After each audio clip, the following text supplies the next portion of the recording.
മീൻ വയ്ക്കണ പോലെ മാങ്ങ കൊണ്ട് കൂട്ടാൻ വെച്ചാലോ? അതിനായിട്ട് നല്ല പുളിയുള്ള മാങ്ങ വൃത്തിയാക്കി മുഴുവനും തൊലി അങ്ങോട്ട് കളയണ്ട, ചെറുതായിട്ട് അവിടെ ഇവിടെയൊക്കെ തൊലി ഇരിക്കണം, നല്ല രസമാണ്. നല്ലോണം കഴുകി വൃത്തിയാക്കിയിട്ട് നീളത്തിലരിഞ്ഞെടുക്കുക. അതിലേക്ക് ഒരു 5-6 ചെറിയ ഉള്ളി നീളത്തിലരിഞ്ഞ് ചേർക്കാം.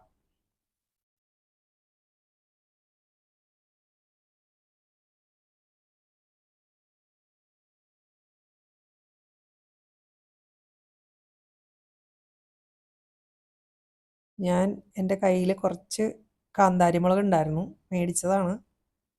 അപ്പോൾ അത് ഞാനിങ്ങനെ നീളത്തിലരിഞ്ഞ് ചേർത്തു. പച്ചമുളകാണെങ്കിലും ഇങ്ങനെ നീളത്തിലരിഞ്ഞ് ചേർക്കണതാണ് രസം. കുഞ്ഞായിട്ടൊന്നും അരിയണ്ട, നീളത്തിൽ തന്നെ അരിഞ്ഞ ഒരേപോലെ തന്നെ കിടക്കണം.